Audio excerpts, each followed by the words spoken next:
கர்த்தர் என் வாழ்க்கையில் நல்லவராகவே இருக்கிறார். ஆமென். எத்தனை சூழ்நிலைகள் கடந்து வந்தாலும் நான் திரும்பவும் சொல்லுவேன், என் கர்த்தர் என் வாழ்க்கையில் நல்லவராகவே இருந்திருக்கிறார். ஒரு சில இடத்துல நம்ம குடும்பங்களில் நம்மளால் கைமீறி போகிற மாதிரி சிலதெல்லாம் தெரியலாம். ஆனால் அந்த சூழ்நிலையிலையும் நம்ம சொல்லுவோம், என் கர்த்தர் நல்லவராகவே இருக்கிறார். என் கண்ணுக்கு தான் அது கைமீறி போகிற மாதிரி தெரியும். ஆனால் கர்த்தருடைய கரத்தில் நானும் என் குடும்பமும் பத்திரமாக இருக்கிறோம். ஆமென். எவ்வளோ உடம்பு சரியில்லாமல் போகிறோம், பிள்ளைகளுக்கு முடியாமல் போகுது, நம்மளுக்குன்னு ஒரு சில தேவைகள் இருக்குது. அது சந்திக்கப்படுற நேரத்தில் நம்மளுக்கு அது சந்தித்து முடிக்கிறதுக்குள்ளே நம்மளுக்கு அப்படியே படப்படன்னு ஆகி முடிச்சிருதுல்ல. அந்த மாதிரி எல்லா சூழ்நிலையிலையும் கர்த்தர் கூட இருக்கிறார். அவர் நல்லவராகவே இருந்திருக்கிறாரு. ஆமென். எந்த சூழ்நிலை வந்தாலும் பவுல் சொல்கிற மாதிரி மரணமோ வியாதியோ நாசமோசமோ எது வந்தாலும் கர்த்தருடைய அன்பிலிருந்து என்னை எதுவும் பிரிக்க மாட்டாது என்று நான் நிச்சயத்திருக்கிறேன். ஆமென். நம்புறேன் இல்லை, நிச்சயமாக நான் சொல்ல முடியும், கர்த்தரோட அன்பிலிருந்து எந்த காரியமும் என்னை பிரிக்கவே முடியாது. ஆமென். எது வந்தாலும் என் கர்த்தர் எனக்கு நல்லவராகவே இருந்திருக்கிறார். எத்தனை பேர் சொல்கிறீங்க எங்கள் வாழ்க்கையில் அது உண்மைங்க? பல பிரிவுகளை சந்தித்தாலும் என் கர்த்தர் என் வாழ்க்கையில் நல்லவராக இருந்திருக்கிறார். மற்றவங்க பார்த்து சொல்லுவாங்க, அவ்வளோதான், இது உன் வாழ்க்கையில் தீமையாக தான் முடிஞ்சிருக்கும், ஃபெயிலியர் தான். அந்த சூழ்நிலையிலையும் என் கர்த்தர் என்னோடு கூட வந்து அந்த இடத்துல தோல்வியே ஆயிடுச்சுன்னு தெரிஞ்சாலுமே என் கரம் பிடிச்சு அடுத்த பாதையில் என்னை நடத்த அவர் வல்லவராகவே இருந்திருக்கிறார். ஆமென். எனக்கு தெரிஞ்சு என் கண்ணு முன்னாடி ஒரே ஒரு பாதை தான் இருக்குது. அங்கே போகிறேன், போக போக அது அப்படியே நின்றுது. எல்லாரும் சிரிக்கிறாங்க, சொல்கிறாங்க அவ்வளோதான் முடிஞ்சது. கர்த்தர் அந்த இடத்துல கரெக்டாக வந்து அடுத்த பாதையை உருவாக்கி என்னை அழகாய் கூட்டி சென்று என்னை எந்த இடத்துல சேர்த்துணுமோ அந்த இடத்துல அவர் என்னை சேர்த்த வல்லவராக இருக்கிறார். நடுவில் நாம் பல தவறுகளை செய்யலாம், இல்லை அவர் சொல்லியும் செய்யாமல் இருக்கிற லிஸ்ட்டே நிறையா இருக்கு என் வாழ்க்கையில். கர்த்தர் இதை செய்யக்கூடாதுன்னு சொல்லியும் அதை மீறி செய்கிறது நம்ம வாழ்க்கையில் நிறையா இருக்குது. எத்தனை கீழ்ப்படியாமல் இருக்குதுன்னு எனக்கு பர்சனலாக தெரியும், எத்தனை மீறுதல் இருக்குதுன்னு எனக்கு பர்சனலாக தெரியும். அவர் சொல்லியும் செய்யாமல் போனது நிறையா இருக்குதுன்னு எனக்கு தெரியும். ஆண்டவரே, இந்த இடத்துல நான் காலையில் எந்திரிப்பேன், நான் ஜெபம் பண்ணுவேன், உங்களுக்கான டைமை நான் கொடுப்பேன், உங்கள் கூட நான் வந்து பேசுவேன்னு சொல்லியும் பல நாள் நம்ம தான் அவரை ஏமாற்றிருக்கோம். ஆனால் அவர் ஒரு நாளும் என்னை ஏமாற்றாத தேவன், ஒரு நாளும் என்னை கைவிட தெரியாத கர்த்தர், எல்லா சூழ்நிலையிலையும் என்னை கரம் பிடித்து வழி நடத்துகிற நல்ல கர்த்தர் என்னோடு கூட இருக்கிறாரு. ஆமென். ஒரு இடத்துல மனுஷங்களே வர முடியல, இவங்க நான் உதவியற்று போய் நின்று வேணும் அப்படின்னு யோசிக்கிற சூழ்நிலையில் குடும்பத்தில் யாராவது ஒருத்தரோட மனசில் பேசி ஆண்டவர் என்னோட முக்கியமான சூழ்நிலையில் என்னோட வந்து நிற்க வச்சுருப்பாரு. நம்ம நினைப்போம், வச்ச பாரு உள்ள வந்து எனக்காக இந்த சூழ்நிலை அவள் வருவானே நான் நினைக்கல, ஆனாலும் வந்து நின்றுருக்கிறா. என் மருமக வந்து நிற்பானே நான் யோசிக்கல, ஆனாலும் என் மருமக வந்து எனக்காக நின்றுருக்கா. என் பேரன் பேத்தி வருவாங்கன்னு நான் யோசிக்கவே இல்லை, ஆனாலும் எனக்காக வந்து நின்றுருக்காங்க. உங்களுக்காக வந்திருக்காங்கன்னு நினைக்கிறீங்களா? கண்டிப்பாக கிடையாது. கர்த்தர் அவங்க மனசில் பேசி அந்த இடத்துல உங்களை கொண்டு வந்து நிறுத்த வைத்திருக்கிறார். ஆமென். அவ்வளோ நல்ல கர்த்தரை நம்ம ஆராதிக்கிறோம். இப்படி இருக்கும்போது போன வாரம் நான் பார்த்தேன், லைஃப்பில் சில இடத்துல நம்ம ஸ்டக் ஆகி நின்றுடுறோம். எப்படி ஒரு சில இடத்துல அப்படியே தடுத்து அப்படியே நிறுத்துகிற மாதிரி, அதுக்கு மேலே நம்மளால் போகவே முடியல. அப்படி இருக்கும்போது நம்மளை எந்த காரியம் அழகாய் வெளியே கொண்டு வருது அப்படின்னு சொல்லிட்டு ஒரு 2 பார்த்தோம். இன்றைக்கி அடுத்த 2 பார்க்கலாம் அப்படின்னு. ஃபஸ்ட்டு காரியம் நான் என்ன சொல்ல வருவேன்னா, போன வாரம் பார்த்தோம் 4 மனநிலைமைகள், 4 எமோஷன்ஸு நம்மளைய ஒரு புதிதான ஒரு வாழ்க்கைக்கு நேராய் சோர்ந்து போய் ஒன்றுமில்லைன்னு நினைக்கிறவங்க கூட திருப்பியும் அந்த வாழ்க்கையை புதுப்பித்து கொள்றதற்கு இந்த 4 காரியம் முக்கியமாக இருக்குது. இதை 4 Dல நான் சொல்லுவேன். ஃபஸ்ட்டு வந்து நான் வெறுப்புன்னு சொன்னேன் இல்லை, டிஸ்கஸ்ட், அது பேர் டி ஃபார் டிஸ்கஸ்ட், அது பேர் வெறுப்புன்னு நான் சொன்னேன். ஒருத்தர் வந்து ரொம்ப அவ்வளோதான் மனசு விட்டுருச்சு, இதுக்கு மேலே என்னால் இதில் எதுவுமே பண்ண முடியாதுன்னு ஒரு எக்ஸ்டென்ட்டுக்கு போயிடுவாங்க. அது அவங்க சும்மா சோம்பேறித்தனம்னு நான் சொல்ல முடியாது. நிறையா ட்ரை பண்ணி பார்த்து அவங்களால முடியவே இல்லை. அதுக்கு மேலே அவங்க சோர்ந்து போய் அந்த காரியத்தையே வெறுக்கிற மாதிரி ஆயிடுது. ஒரு எக்ஸாம்பிள் சொன்னேன்ல, 2 பசங்க, ஒருத்தரை வந்து நல்லா சப்பியாக இருக்கிறனால எல்லாம் கொஞ்சறாங்க, ஒரு பையனை அப்படி மனசு நோகிற மாதிரி பேசுகிறாங்க. அதுலேயே அவனுக்கு வாழ்க்கையில் ரொம்ப வெறுப்பாயிருது. என் தம்பி எல்லாரும் வந்து நல்லா பேசுகிறாங்க, நான் மட்டும் கருப்பாக இருக்கிறேன்னு சொல்கிறாங்க அப்படின்னு அதுக்கு மேலே அவனுக்கு வெறுப்பாயிருது. ஆனால் அவன் அந்த வெறுப்பை என்ன பண்ணுறான்னா, நான் என்ன தான் கருப்பாக இருந்தாலும் எனக்குள்ளே இருக்கிற டேலண்ட்டை நான் வெளியே கொண்டு வருவேன். அப்படி கொண்டு வந்து இன்றைக்கி பல பிஸ்னஸுகளுக்கு அவர் வந்து அதிபதியாக இருக்கிறாரு. அவ்வளோ பெரிய ஓனராக இருக்கார். இப்போ யாராவது வந்து சொல்லுங்கள், நீங்கள் ஏன் அவ்வளோ கருப்பாக இருக்கிறீங்க? ஒருத்தரும் கை நீட்டி பேசுறது கூட பயப்படுற லெவலில் அந்த பையன் இருக்கான். அப்போது ஒரு மனசை கஷ்டப்படுத்துகிற ஒரு காரியம், டிஸ்கஸ்ட், அந்த வெறுப்பு வரும்போது கர்த்தர் சொல்கிறாரு, அந்த இடத்துல ஸ்டாப் பண்ணி நின்றாதீங்க, இதையும் தாண்டி போங்க, நான் உங்களோடு கூட இருக்கிறேன். அப்போ தான் நான் ஒரு சின்ன எக்ஸாம்பிள் சொன்னேன். தேவனுடைய பிள்ளைகளை விட உலகத்தில் இருக்கிற பிள்ளைகள் நான் பார்த்துருக்குறேன், அவ்வளோ சீக்கிரம் மனசு விட்டுற மாட்டாங்க. நம்ம தான் ரொம்ப தொட்டாச்சு நீங்கள் சரி மாதிரி ஒன்று ஒர்க் ஆகலை அப்படின்னா, ஆண்டவரே இது நமக்கு சித்தம் இல்லையா, இது எனக்கு வேண்டாமா, இது வேணாமா, அது வேணாமா, எனக்கு இதுக்கு மேலே முடியாது அப்படின்னு உட்காந்துடுறோம். அவங்க திரும்ப திரும்ப அந்த காரியத்தை பண்ணி இன்னும் எக்ஸ்ட்ரா எஃபர்ட் போட்டு அவங்க முன்னாடி வந்துக்கிட்டே இருக்கிறாங்க. நம்மளே மாதிரி அவ்வளோ சீக்கிரம் மனசு விடுறதில்ல, அவங்க முன்னாடி வராங்க. அதே மாதிரி தான் நானும் சொன்னேன். ஒரு இடத்துல உங்களுக்கு அவ்வளோ கஷ்டம்னு தெரியுதா, நான் ஒன்று சொல்லி கொடுத்தேன் ஞாபகம் இருக்கா, ஆவியான இப்படி பக்கத்தில் உங்களுக்கு உட்கார ஃப்ரெண்டு மாதிரி நீங்கள் நினச்சிக்கோங்க. நீங்கள் கேளுங்க. காலையில் எழுந்திரிச்சு நான் கண்டிப்பாக ஆராதிக்கிறது ரொம்ப முக்கியம், ஆனால் அந்த ப்ரொசீஜர்லாம் பண்ணிட்டு தான் கர்த்தர் இடத்துல வரணுன்ட்டு இல்லை. காலையில் எந்திரிச்சு நீங்கள் பக்கத்தில் உட்காந்துருக்கிற ஒரு ஃப்ரெண்டு போல் நீங்கள் அவர்கிட்ட கேட்கலாம், ஆண்டவரே இந்த இடத்துல நான் தோல்வி ஆயிடுச்சு, இதுக்கு மேலே எனக்கு என்ன பண்ணேன்னு தெரியலை, அடுத்த ஸ்டெப் எனக்கு என்னன்னே தெரியல, இன்னொன்று நீங்கள் சொன்னீங்கன்னு நான் செஞ்சேன், நிறைய இடத்துல எனக்கு வெறுப்பாயிருச்சு, இதுக்கு மேலே என்ன பண்ணேன்னு தெரில, நான் என்ன செய்யணும்னு சொல்லுங்கள். ஒரு ஃப்ரெண்டுக்கிட்ட பேசுகிற மாதிரி பேசுங்க, ஆண்டவர் அழகாக வழி நடத்துவார். ஸோ முதல் காரியம் அதை சொன்னேன். அடுத்தது உங்களோட டிசிஷன் மேக்கிங்கில் நான் சொன்னேன், நீங்கள் எந்த அளவுக்கு ஒரு காரியத்தை டிசைட் பண்ணுங்கள், கரெக்டான விதத்தில் டிசைட் பண்ணுங்கள். நிறையா பேர் இந்த ஆப்ஷன்ஸை மற்றவங்கள்ட்ட கொடுத்துட்றாங்க, நீங்கள் எனக்காக பேசி சொல்லுங்கள், நீங்கள் எனக்காக பேசி சொல்லுங்கள். கர்த்தர் சொல்கிறாரு, உங்கள் மனசுலையே நான் பேசுவேன், உங்கள் மனசில் பேசுனதை நான் தேவ ஊழியர்கள் மூலமாக கன்ஃபார்ம் பண்ணி சொல்லுவேன். ஸோ 2 டீஸ் பார்த்தோம். இன்றைக்கி முக்கியமான ஒரு 2ஓட பேசி நம்ம முடிக்கலான்னு நான் நினைக்கிறேன். 3வது என்ன அப்படின்னா, டிசையர், உங்களுக்குள்ளே இருக்கிற ஆசை. ஆமென். ஆசை தப்புன்னு சொல்லவே கூடாது. ஆசையும் வெறுப்பத்தையும் உண்டாக்குறவரே யார் தான்? கர்த்தர் தான். பிலிப்பியர் 2ஆம் அதிகாரம் 13ஆம் வசனம். பிலிப்பியர் 2:13. ஏனெனில் தேவனே தம்முடைய தயவுள்ள சித்தத்தின்படி விருப்பத்தையும் செய்கையும் உங்களில் உண்டாக்குகிறவராக இருக்கிறாரு. ஆமென். அவரு தான் உண்டாயிருக்கிறாரு, அவரு தான் உண்டாக்குகிறாரு விருப்பத்தையும் செய்கையும். அப்புறம் எப்படி நீங்கள் விருப்பம் தப்புன்னு சொல்ல முடியும்? சொல்ல முடியாதுல்ல. அப்போது சில படிக்கிற பிள்ளைங்களுக்கு, ஒரு வேலை ஸ்டார்ட் பண்ணுறவங்களுக்கு, இன்னும் வயதானவர்களுக்கு கூட ஒரு இடத்துல என்னோட ஆசை என்ன, அடுத்தது நான் என்ன பண்ணணும்னு ஒரு இடத்துல நம்ம அப்படியே ஸ்டக்காகி நின்றுப்போம். கர்த்தர் சொல்கிறாரு, உங்கள் மனசில் ஆசையும் வெறுப்பத்தையும் போடுகிறவர் கர்த்தர் தான். ஏதோ ஒரு கட்டத்தில் உங்கள் வாழ்க்கையில் ஒரு ஆசை, அந்த இடத்துல ஒரு ஆசை இருந்திருக்கும். சின்ன லெவலில் நீங்கள் ஒரு தைச்சு கொடுத்துருப்பீங்க, ஒரு ப்ளவுஸ் ஆர் சம்திங்.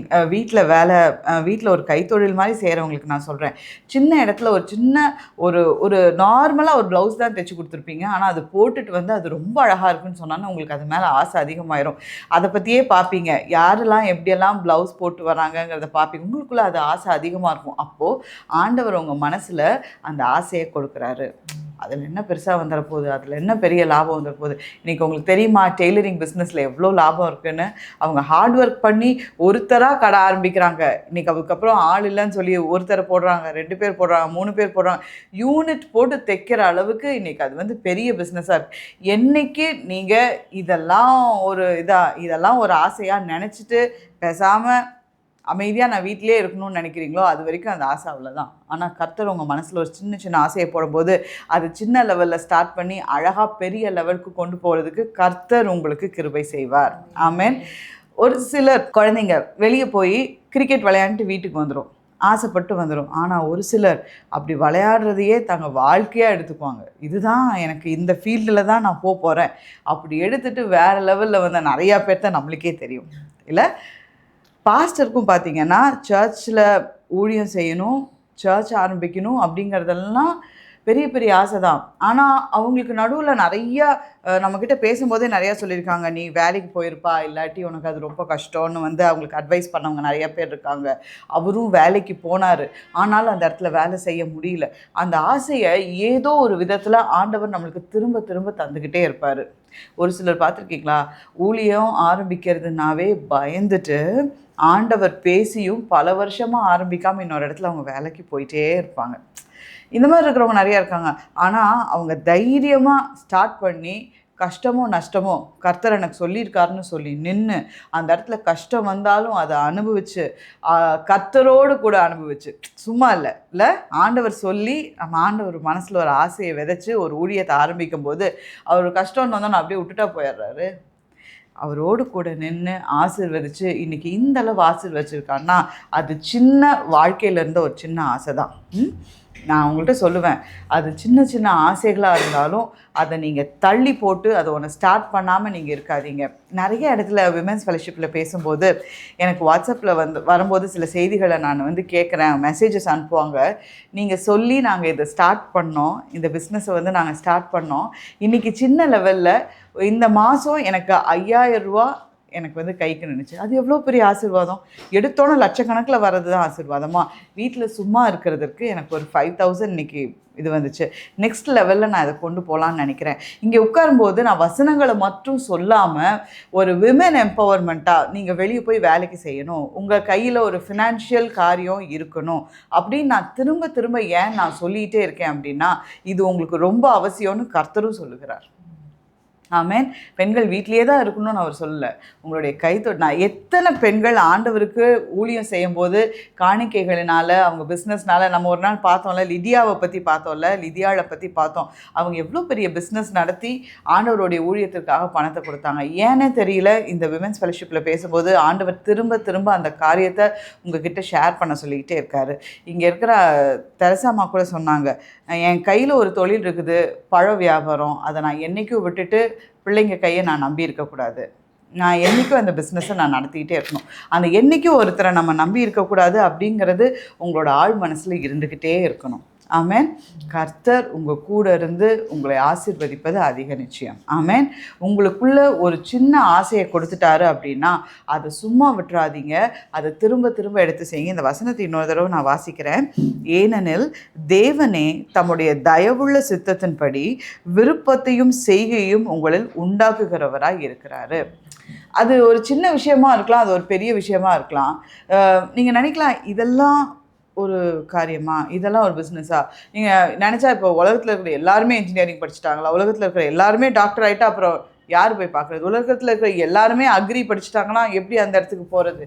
டிஃப்ரெண்ட்டாக ஆண்டவர் யோசனைகளை கொடுத்து உங்கள் மனசுக்குள்ளே ஒரு ஆசையை கொடுத்து அந்த ஆசைக்கு பக்கத்தில் ஒரு ஆற்றலையும் ஆண்டவர் கொடுக்குறாரு, கொடுத்து உங்களை செய்ய வைக்கிறாரு. அப்படி செய்ய வைக்கும்போது அந்த ஆசைக்கு இணங்கி போய் கர்த்தருடைய ஹெல்ப்பை வச்சுட்டு நம்ம பண்ணும்போது நம்மளுக்கும் நம்ம குடும்பத்துக்கும் நம்ம ஆசீர்வாதமான பிள்ளைகளாக இருப்போம். ஆமேன். பிள்ளைங்க வருவாங்கள்ல கவுன்சிலிங்க்கு, அப்போ நான் அந்த பிள்ளைங்களோட பேர் என்னன்னு கேட்டுட்டு நான் உங்ககிட்ட சொல்லுவேன். ஃபார் எக்ஸாம்பிள் ஒரு பொண்ணோட பேர் காயத்ரின்னு வைங்களேன். இப்போது நான் 2 டைப் ஆஃப் காயத்ரி நான் உங்ககிட்ட சொல்கிறேன். இதில் எந்த காயத்ரி உங்களுக்கு ரொம்ப பிடிச்சிருக்கு நீங்களே சொல்லுங்கள், நான் அந்த பிள்ளைங்கள்ட்ட சொல்லுவேன்.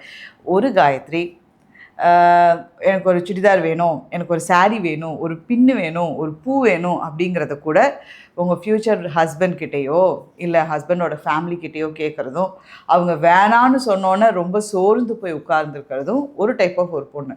இன்னொரு பொண்ணு வேலைக்கு போய் சம்பாதிக்கிறாங்க, சம்பாரித்து அவங்க அப்பா அம்மாவுக்கு கொஞ்சம் ஹெல்ப் பண்ணுறாங்க. அவங்க ஹஸ்பண்டுக்கு என்னைக்காவது ஒரு நீட் வரும்போது, ஹஸ்பண்டுக்கு ஒரு நீட் வரும்போது கையில் இருந்து தாராளமாக கொடுக்குறாங்க. பிள்ளைங்க ஒன்று ஆசைப்பட்டு கேட்குறாங்க, அதை ஆசையாக என்ன பண்ணுறாங்க, வாங்கி தராங்க. வீட்டில் இருக்கிற பெரியவங்கள கவனிச்சுக்கிறாங்க. அவங்களுக்குன்னு ஒரு சுயமரியாதைன்னு ஒன்று இருக்குது, செல்ஃப் ரெஸ்பெக்ட்னு ஒன்று இருக்குது, அதை வச்சுக்கிறாங்க. இந்த சோர்ந்து போயிருக்கிற இந்த பொண்ணு உங்களுக்கு பிடிச்சிருக்குதா, இல்லை சுயமரியாதையோடு வாழ்கிற இந்த பொண்ணு பிடிச்சிருக்குதா அப்படின்னு நான் கேட்டேன்னா எல்லா பிள்ளைங்களும் என்ன சொல்லுங்கன்னா, இந்த சுயமரியாதையோட சம்பாதிக்கிற, எல்லாத்துக்கும் கொடுக்குற, என்னை வளர்த்துனவங்களுக்கும் நான் கொஞ்சம் ஹெல்ப் பண்ணணும்ல, அவங்களுக்கும் நான் ஹெல்ப் பண்ணுவேன், நான் அப்படி விட்டுற மாட்டேன் அவங்களுக்கும். ஏன்னா அவங்கெல்லாம் 6 வருஷ படிப்பு 5 வருஷ படிப்பு அப்படி படிக்கிறவங்க. அப்படி அவ்வளோ தூரம் கஷ்டப்பட்டு படித்து வீட்டில் போய் இருக்கிறதுக்கா, அது நான் குறையாக சொல்லலை, கண்டிப்பாக நீங்கள் செய்யுங்க. ஆனால் உங்கள் மனசில் ஆண்டவர் ஒரு ஆசையை வச்சுருப்பார் பாருங்களேன். வெளியே வந்து தான் வேலை செய்யணுன்ட்டு இல்லை, உங்கள் எத்தனையோ பேர் வீட்டிலேயே இருந்து அவங்க அழகழகான கிராஃப்ட் திங்ஸ், அழகழகானது செஞ்சு நல்ல பிஸ்னஸ் செய்கிற நிறைய பேரை நான் பார்த்துருக்கேன். சின்ன குழந்தைங்களை வச்சுக்கிட்டே நிறையா செஞ்சு அவங்களோட ஃபேமிலிக்கு ஹெல்ப் பண்ணுற நிறைய பேர் நான் பார்த்துருக்கேன். இப்படி ஒரு வாலிப பிள்ளையை உட்கார வச்சு இப்படி கேட்கும்போது எந்த ஒரு பிள்ளையும் இப்படி ஒரு டிசிஷனை சோர்ந்து போயிருக்கிற எல்லாத்துக்காகவும் மற்றவங்க கிட்ட கையேந்தி நிற்கிற ஒரு பொண்ணை யாருமே சொல்கிறது இல்லை. எல்லாத்துக்கும் கொடுக்குற ஒருத்தருங்கள. எங்கள் அப்பா அம்மாவையும் நான் கொஞ்சம் கவனிக்கணும்னு நினைக்கிறேன், எங்கள் வீட்டுக்கும் நான் கொஞ்சம் செய்யணும்னு நினைக்கிறேன். அப்படிப்பட்ட ஒரு பிள்ளையை தான் என்ன பண்ணுறாங்க இவங்க எல்லாருமே. இல்லை, அப்படி வாலிப பிள்ளைங்க நினைக்கும் போது ஒரு மிடில் ஏஜுக்கு வரோம், 30க்கு வரோம், அப்புறம் ஒரு 40க்கு வரோம், ஒரு 50க்கு வரோம். ஏன் நம்ம மனசு அப்படியே செட்டில் ஆயிடுது? போதும், இருக்கிறது போதும், இதுக்கு மேலே நான் என்ன செய்ய முடியும், எனக்கு வயசாயிடுச்சு நம்ம சொல்லவே முடியாது. ஏன்னா வேதத்தில் மோசே 80 வயசுக்கு மேலே தான் ஆண்டவர் எடுத்து என்ன பண்ணுறாரு, பயன்படுத்துறாரு. எனக்கு இதுக்கு மேலே வயசாயிடுச்சு, என்ன என்னால் பண்ண முடியும் அப்படின்னு நினச்சி சோர்ந்து போய் உட்காந்து ஆண்டவரே நிறைய கேள்வி கேட்டுக்கிட்டே இருக்கோம். ஆண்டவரே, நீங்கள் எனக்கு இதை வாக்குத்தத்தம் பண்ணீங்கள்ல, எப்போ செய்ய போகிறீங்க? ஆண்டவர் உங்கள் கையில் பிளானாக கொடுக்குறாரு, இதெல்லாம் செய், வாக்குத்தத்தம் வாழ்க்கையில் நிறைவேறும். இந்த படிக்கட்டை எடுத்து வை, அதுக்கு அடுத்தது என்னங்கிறத நான் உனக்கு சொல்லும் போது நம்ம அந்த ஸ்டெப்பையே எடுத்து வைக்காமல் ஆண்டவர் திரும்ப திரும்ப கொஸ்டின் பண்ணிகிட்ருக்கோம். நீங்கள் வாக்குத்தத்தம் கொடுத்து எனக்கு எத்தனை வருஷம் ஆச்சு, இன்ன வரைக்கும் எனக்கு நீங்கள் நிறைவேற்றவே இல்லை, எனக்கு மனசெல்லாம் சோர்ந்து போயிடுச்சுன்னு. இது நியாயமா? கண்டிப்பாக கிடையாது. ஆண்டவர் ஒரு வாக்குத்தத்தம் கொடுத்துட்டாரு, என்ன செய்யணுங்கிறத சொல்லிட்டாரு. அதை நம்ம செய்ய ஆரம்பிக்கும் போது அடுத்த ஸ்டெப்பை நம்ம பார்ப்போம். ஆமென். ஸோ இது சின்ன காரியத்தை உங்கள் மனசில் வச்சுக்கோங்க. ஆண்டவர் உங்கள் மனசில் ஒரு விருப்பத்தையும் செய்கையையும் கொண்டு வந்து வைக்கும்போது இதெல்லாம் ஒரு காரியமா அப்படின்ட்டு இல்லாமல் சின்னதை வச்சு ஸ்டார்ட் பண்ண ஆரம்பிங்க. கர்த்தர் உங்கள் கூட இருந்து அவர் உங்களை ஆசீர்வதிப்பார். ஆமென். 3 காரியம் பார்த்துட்டோம். 4வது டிட்டர்மினேஷன்னா என்ன அப்படின்னா, என்னால் செய்ய முடியும் அப்படிங்கிற தன்னம்பிக்கை. ஆண்டவர் ஒன்று சொல்லிட்டாரு அப்படின்னா, எனக்கு வயசாயிடுச்சு, கை வலிக்குது, கால் வலிக்குது, முட்டி வலிக்குது, முடி கொட்டுது, இந்த மாதிரி ஒவ்வொன்றா சொல்லிட்டு இல்லாமல் ஒரு நம்பிக்கையோட என்னால் இதை செய்ய முடியும், ஏனென்றால் உலகத்தில் இருக்கிறவனிலும் என்னோடு இருக்கிறவர் பெரியவர். அந்த வசனம் எல்லாம் நம்ம ஆராதிக்கும் போது நம்மளுக்கு நல்லா மனசில் வருது. ஆண்டவர் என் கூட இருக்கிறான்னு விசுவாசமாக சொல்கிறோம். ஆனால் நம்ம கையில் ஒன்று எடுத்து செய்யும் போது அது ஏன் நம்ம சோர்ந்து போயிடுறோன்னு எனக்கு தெரியல. சோர்ந்து போகாதீங்க, கர்த்தர் உங்களோடு கூட இருக்கிறார். நீங்கள் ஜெபிக்கிற வேலையில் நான் ஏன் ஜெபத்தையும் வேத வாசிப்பையும் காலையில் நேரத்தில் அவ்வளோ இம்பார்ட்டண்ட்டு நான் சொல்கிறேன்னா, ஏன்னா அதோட நன்மைகளை நான் ருசி பார்த்துருக்கேன் என்னோடய பர்சனல் லைஃப்பில். எனக்குள்ள ஒரு இன்னர் புஷ், உள்ளுக்குள்ளே ஒரு அழுத்தம், இல்லை என்ன சொல்கிறது, உள்ளுக்குள்ளேருந்து ஒருத்தர் சொல்லி என்னை வந்து உந்து சக்தி உந்தி கொண்டே இருக்கிற மாதிரி இருக்கும். இதை நீ செய். டெய்லியும் உந்து சக்தி என்னை உந்தினாலும் அன்றைக்கி நைட் படுக்கிற வரைக்கும் அதை நான் செய்யவே மாட்டேன். சோர்ந்து போய் அடுத்த நாள் காலையில் இருக்கும்போது திருப்பி புஷ் பண்ணுற மாதிரி இருக்கும். இதை நீ இன்னும் கொஞ்சம் படிக்கலாமே, இன்னும் கொஞ்சம் பண்ணலாமே. அதாவது சோர்ந்தே போயிட்டாங்க என்னை நினச்சி. ஏன்னா நான் இப்போ சைக்காலஜி என்னால் முடிஞ்ச அளவு படித்து விடிய படித்து ஒரு டிகிரி வாங்கி இப்போ வேலைக்கு போய் உட்காந்தாச்சு. எனக்கு திருப்பியும் ஒன்று படிக்கணும்னு ஆசையாக இருக்குது. திருப்பியும் ஒன்று படிக்கிறியா அப்படின்னு கேட்குறாங்க. ஆனால் எனக்கு இருக்கிற டைமில் எனக்குள்ளே ஒரு அந்த இன்னர் புஷ் இருந்துக்கிட்டே இருக்குது. நீ இதை படி, இதை நீ செய்ய, இதை நீ பண்ணேன்னா மக்களுக்கு இன்னும் கொஞ்சம் பிரயோஜனமாக இருக்கும், இதை பற்றி இன்னும் கொஞ்சம் நீ நாலேஜ் வளர்த்திக்கிட்டேன்னா இன்னும் நல்லாயிருக்கும்.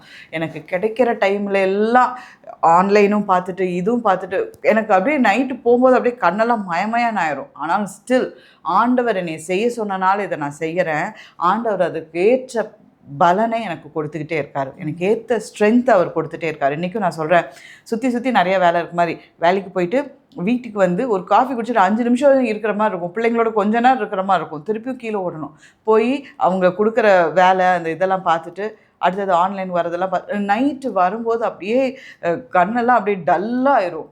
ஆனாலும் அந்த இன்னர் புஷ்ன்னு ஒன்று இருக்குது பாருங்களேன், ஆண்டவர் அதை செய்ய சொல்லிகிட்டே இருக்கிறனால நான் செஞ்சுக்கிட்டே இருக்கேன். எனக்கு வந்து ஒரு 10 வருஷம் கழித்து கேத்ரின் எப்படி இருப்பான்னு எனக்கு இப்போ தெரியாது, நாளைக்கு எப்படி இருப்பேன் அப்படிங்கிறது கூட எனக்கு தெரியாது. ஆனால் கர்த்தருக்கு அது தெரியும். அவர் செய்ய சொல்லிட்டாருங்கிறதுக்காக என்னுடைய ஸ்ட்ரென்த்தை தாண்டி நான் செய்கிறதுலையும் கர்த்தர் என்னோடு கூட இருந்து என்னை ஆசீர்வதிக்கிறாரு. இப்போ கூட நிறைய பேர் சொல்லலாம், உனக்கு வயசு இருக்குது, உனக்கு ஃபேமிலி இருக்குது, உனக்கு இது இருக்குது, அது இருக்குது. நான் ஒரு சம்பளம் வாங்குகிறேன், அந்த சம்பளத்தில் நான் நினச்சேன்னா எனக்கு இதெல்லாம் வேணும் அப்படின்னு சொல்லி வாங்கியிருக்கலாம். ஆனால் அந்த சம்பளத்தை நான் என் படிப்புக்குன்னு ஒரு இதை ஒதுக்கி வச்சு மாதம் அதை கட்டி படிக்கிறேன். படிப்புக்குன்னு ஒரு இதை நான் இது பண்ணிகிட்டே இருக்கேன். உங்களால் என்ன முடியுமோ, இன்றைக்கி பார்க்குற நீங்கள் வாலிப பிள்ளைகளாக இருக்கலாம், ஒரு பணத்தை நீங்கள் எதில் வேணால் செலவு செய்யலாம். ஆனால் படிப்புக்கு மட்டும் நீங்கள் செலவு செஞ்சீங்கன்னு வைங்களேன், அது எப்போவும் எந்த நேரத்துலையும் உங்களுக்கு கை கொடுக்கும். படிக்க தெரிஞ்ச யாராக இருந்தாலும் நான் சொல்கிறேன், ஒரு சின்ன அமௌண்ட்டை ஒதுக்கி அதுக்கு நீங்கள் படிக்கிறதுக்கு மட்டும் நீங்கள் செலவு பண்ணிட்டீங்கன்னு வைங்களேன், ஏதோ ஒரு எக்ஸ்ட்ரா பிஸ்னஸோ ஏதோ ஒரு எக்ஸ்ட்ரா எஃபர்ட்டோ உங்கள் கையில் இருந்துக்கிட்டே இருக்கும். நீங்கள் மெயினாக ஒன்று பண்ணுவீங்க, இதிலேருந்து உங்களுக்கு எக்ஸ்ட்ரா சம்பளம் வந்துக்கிட்டே இருக்கும். அதை மட்டும் என்றைக்கும் நீங்கள் விட்டுறவே கூடாது. ஸோ ஒரு இன்னர் புஷ் இருந்தனால நான் ஸ்டார்ட் பண்ணேன். நான் சொல்கிறேன், எனக்கு அத்தனை வருஷம் கழிச்சு என்ன ஆகும்னு தெரியாது. ஆனால் என் கர்த்தர் எனக்கு எல்லாவற்றையும் நன்மையாக முடிய பண்ணுவார். ஆமென். ஸோ 4 காரியம் ஒன்று உங்களுக்கு சொல்லி கொடுத்தேன். முதல்ல டிஸ்கஸ்ட், வெறுப்பு. எந்த இடத்துல ஆரம்பிக்கிறீங்களோ அந்த இடத்துல ஆண்டவர் அந்த இடத்துல மனசு விட்டுறக்கூடாது. நீங்கள் எப்படி என்னை சொல்ல முடியும், நான் அதுக்கு மேலே வந்து காமிக்கிறேன்னு நினைக்கிறது தான் உலக மக்கள் நினைக்கிறாங்க. நம்ம தான் சோர்ந்து போயிடுறோம். வெறுத்தாலும் அந்த இடத்துல கர்த்தர் உங்களோடு கூட இருக்கிறாரு அப்படின்னு நீங்கள் அடுத்ததுக்கு வாங்க. அடுத்தது உங்களுடைய டிசிஷன் மேக்கிங் கரெக்டாக இருங்க. எல்லாத்துக்கிட்டையும் கேட்காதீங்க. ஜெபம் பண்ணி கர்த்தர் உங்களுடைய ஃப்ரெண்டு மாதிரி வச்சுட்டு, ஆவியானவர் உங்களுடைய நல்ல நண்பனாட்ட வச்சுட்டு அவர்கிட்ட என்ன செய்யணும்னு கேளுங்க. கரெக்டாக உங்களை வந்து வழி நடத்துவார். உங்களுக்குள்ளே இருக்கிற சின்ன சின்ன ஆசைகளையும், இதுதானே இதில் என்ன பெருசாக வந்துடப்போகுது அப்படின்னு நினைக்காம சின்னதையும் எடுத்து செஞ்சு பாருங்கள். ஆண்டவர் உங்களை அழகாய் வழி நடத்துவார். அந்த வசனத்தின்படி, ஏனெனில் தேவனே தம்முடைய தயவுள்ள சித்தத்தின்படி விருப்பத்தையும் செய்கைகளையும் உண்டாக்குகிறவராக இருக்கிறார். அவர் தான் உண்டாக்கி இருக்கிறாரு. He is the one who has created the desire in you போட்டிருக்கு. ஆசையை கொடுத்ததே அவர் தான். உங்களை அதை செய்ய சொன்னதே அவர் தான். ஏனென்றால் எனக்குள்ளே என்ன கிஃப்ட் இருக்குது, எனக்குள்ளே என்ன பர்பஸ் இருக்குது, நான் என்ன ஒரு விஷனோடு இருக்கிறேன், எல்லாமே அவருக்கு நல்லா தெரியும். ஆமென். அவர் அந்த மாதிரி செய்கிறாரு. கடைசியாக நம்பர் 4 இந்த என்னென்னா டிட்டர்மினேஷன், ஒரு தன்னம்பிக்கை. அவரோடு சொல்லிட்டாருன்னா அதை நான் செய்வேன். இந்த இடத்துல எனக்கு மிகவும் உதவியாக இருக்கிறது காலையில் நேரத்தில் நான் பண்ணுற ஜெபமும் வேதம் வாசிப்போம் தான். ஏனென்றால் அப்படி நான் ஜெபிக்கும் போது கர்த்தர் என்கிட்ட உள்ளுக்குள்ளே ஒரு சின்ன ஒரு உந்துதலை கொடுத்துக்கிட்டே இருப்பார். அவர் எத்தனை நாள் உந்து தள்ளியும் நான் வந்து ராத்திரி படுக்கும்போது நான் யோசித்து பார்ப்பேன், காலையில் ஒன்று சொன்னார்ல அதை நான் செஞ்சேனா, செய்யலை, மற்ற வேலையெல்லாம் இருக்க ஆண்டவரே, நான் இதை பண்ணுறேன், என்னால் இது முடியாது ஒதுக்கி வச்ச நேரம் தான் அதிகம். ஆனால் திரும்பியும் நான் போய் ஜெபத்தில் உட்காருவேன் பாருங்கள். திருப்பியும் டயர்டே ஆகாமல் கர்த்தர் என்னோடு கூட போராடி ஒரு சில காரியங்களை செய்ய வச்சுருக்கிறாரு. இன்றைக்கி நான் சொல்லுவேன், அதெல்லாம் செஞ்சனால குடும்பம் இன்றைக்கி நல்லா இருக்கிறத நான் பார்த்துருக்குறேன். அதனால உங்களுக்கு நான் பர்சனலாக நான் அது நன்மையை அனுபவிச்சனால உங்கள்கிட்ட சொல்கிறேன். நீங்கள் ஜெபிக்கிற நேரத்தையும் வேதம் வாசிக்கிற நேரத்தையும் சாதாரணமாக நினச்சிடாதீங்க. பரிசுத்த ஆவியானவரை, ஆண்டவரை உங்களை நண்பனை போல, கூட இருக்கிறது போல் நீங்கள் நடந்துக்கிறதையும் அவர்கிட்ட பேசுகிறதையும் நீங்கள் சாதாரணமாக நினச்சிக்காதீங்க. இருக்கிறதுலே வேர்ல்ட்ஸ் பெஸ்ட் டைம் அப்படின்னா நீங்கள் ப்ரேயர் டைம் தான் நீங்கள் சொல்லுவீங்க. அனுபவித்து பார்த்துட்டிங்கன்னா நீங்கள் சொல்லுவீங்க. ஏன்னா மனுஷன் கூட இது உனக்கு நல்லதுப்பா, நீ இதை செய்ய அப்படின்னு சொல்லி நம்ம செய்யாம விட்டோம்னா சரி ஓகே அவன் செய்யாமல் போகிறான். 2வது தடவை சொல்லுவாங்க. நம்ம அப்பா அம்மா கூட 3வது தடவை 4வது தடவை நம்ம அதுக்கப்புறம் சலிச்சு போய் அவங்க விட்டுருவாங்க. ஆனால் கர்த்தர் ஒருவர் மட்டும்தான் நான் செய்கிற வரைக்கும் என் மனசுக்குள்ளேருந்து பேசி, நான் ஆசீர்வதிக்கப்படுற வரைக்கும் அவர் என் கூட இருந்து வழி நடத்தி, நான் கீழே விழுந்த டைம்ல எல்லாம் என்னை தூக்கி எடுத்து வச்சு, என்னை தகப்பனை போல சுமந்து, தாயை போல தேற்றுகிற நேரத்தில் என்னை தேற்றி என்னை அழகாய் வழி நடத்துகிறவர் அவர் ஒருவர் தான். அதனால் அவரோட ஒரு இஷ்டங்களையும் அவருடைய ஆசைகளையும் அவருடைய கவுன்சிலையும் அவருடைய ஆலோசனையும் ஒரு நாளும் நான் அல்லல் தட்டிடவே கூடாது. ஆமென். இந்த நாளையும் நீங்கள் ஃபாலோ பண்ணுவீங்கன்னு நான் நினைக்கிறேன். வீடியோ பார்த்துட்டு இருக்க உங்கள் ஒவ்வொருவரையும், வாலிப பிள்ளைகளையும் நான் இந்த இடத்துல சொல்கிறேன், இந்த 4 காரியங்களும் உங்களோட வாழ்க்கையில் நீங்கள் ஒர்க் அவுட் பண்ணி பாருங்கள். நீங்கள் இந்த நேரத்தில் படிக்கிற பிள்ளைகளாக இருக்கலாம், வாலிப பிள்ளைகள், நீங்கள் வேலை தேடிக்கொண்டிருக்கிற பிள்ளைகளாக இருக்கலாம், நீங்கள் படிச்சுட்டு வேலைக்காக வெயிட் பண்ணி கொண்டிருக்கிற பிள்ளைகளாக இருக்கலாம். நான் சொல்கிறேன், நான் சொன்ன இந்த 4 காரியமும் நீங்கள் ஒர்க் அவுட் பண்ணி பாருங்கள். ஒரு நோட் எடுத்து எழுதுங்க. இது எதில் நான் மிஸ் அவுட் பண்ணேன், எதில் ஆண்டவரை நீ செய்ய சொல்லி நான் செய்யாமல் நான் நிறுத்தியிருக்கிறேன் அப்படிங்கிறதெல்லாம் நீங்கள் யோசிச்சு பாருங்களேன். காலையில் நினச்சி ஜெபித்து பாருங்கள். ஆண்டவரோட இருக்கிற டைமை வேல்யூ பண்ணி பாருங்கள். ஆவியானவர் கூட இருக்கிற டைமை ரொம்ப சந்தோஷமான ஒரு டைமாக எடுத்துக்கிட்டு வேதம் வாசிக்கிறதுலையும் ஜெபிக்கிறதுலையும் நின்று பாருங்கள். கர்த்தர் உங்கள் வாழ்க்கைக்கான அழகான பிளானை உங்கள் கையில் கொடுத்து உங்களை அழகாய் வழி நடத்துறதை பார்ப்பீங்க. ஆமென். தேவன் தாமே இந்த வசனங்களை ஆசீர்வதிப்பாராக.